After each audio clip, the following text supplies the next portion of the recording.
Terra,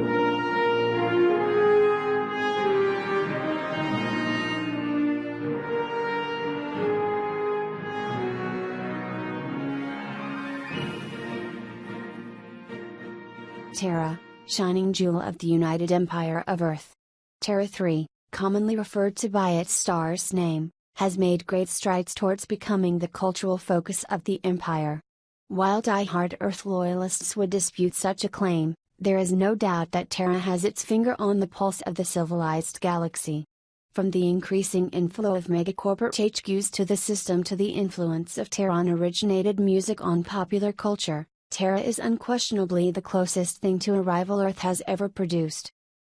The Terra system, then designated 342A, was first charted in 2508 and explored as part of a 5-system long-run research expedition in 2516.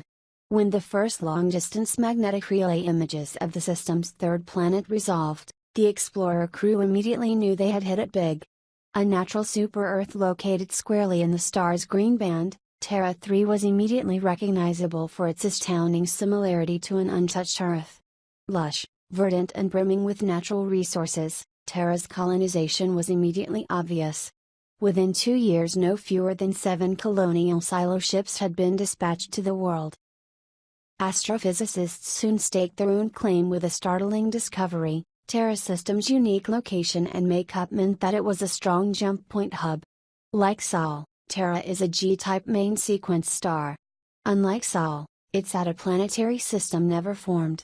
Without the mass diffusion caused by gas giants and with the star's location in the center of a dense stellar cluster, extremely stable jump points arose easily. Thus far, 5 jump points have been charted and scientists believe that a 6th is almost a certainty.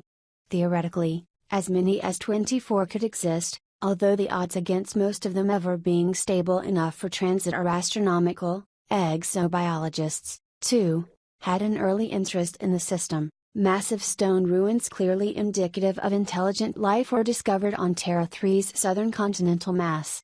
No other evidence of this ancient civilization has yet been uncovered on the planet, creating one of the most debated archaeological mysteries of our time.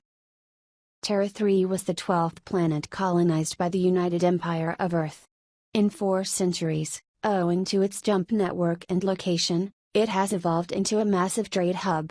Kiel, Baker, Killian and other name systems are short hops from the star.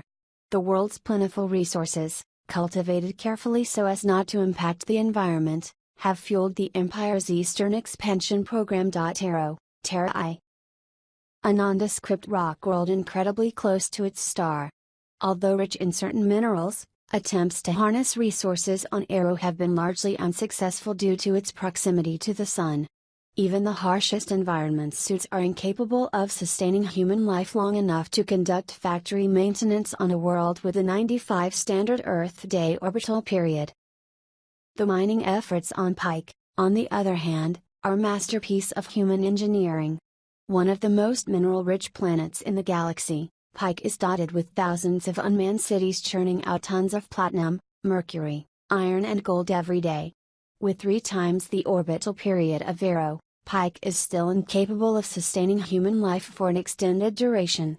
Regardless, the lack of atmospheric storms and other weather events means that fully mobile robot machinery can operate with peak efficiency and requires very little downtime.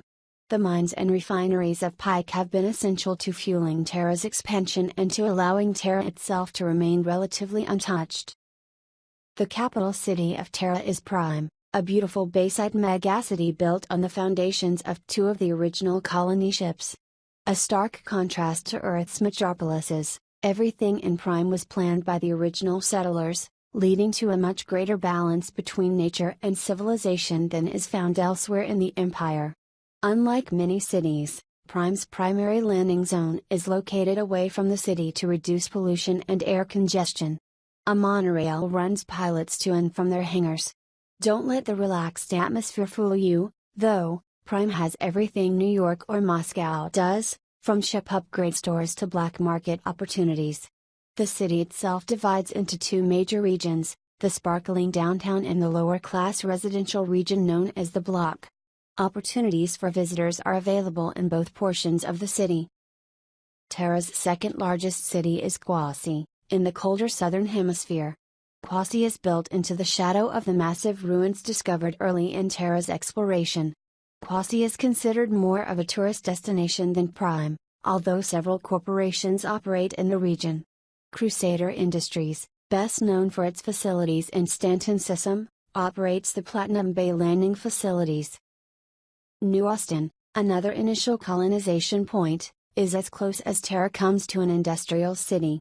New Austin is a business park writ large, home to corporations like Origin Jumpworks and Cronus Devices. The cost of living in New Austin is lower, leading to more of a blue-collar sensibility, but moneyed compared to other worlds. The centerpiece of the city is the Old Hall, a former Miners Guild meeting area now populated by factory owners, pilots, haulers and shippers. Oft overlooked is the fact that Terra's sister world, Gen, is also an inhabited world.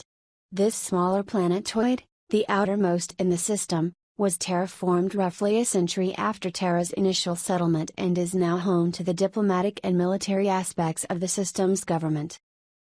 Consisting largely of military bases, imperial administration and housing, the world represents a conscious effort on the part of the Terran system planners to separate business and pleasure. There is an ongoing debate about Gen's representation in the Senate. Though the planet is well populated, the inhabitants are almost exclusively government workers. Thus far, Earth has shut down any attempts to award them representation, seeing it as a thinly veiled plot to extend Terra's influence. You have reached the end of this entry from the Galactic Guide. Have a nice day, Star Citizen.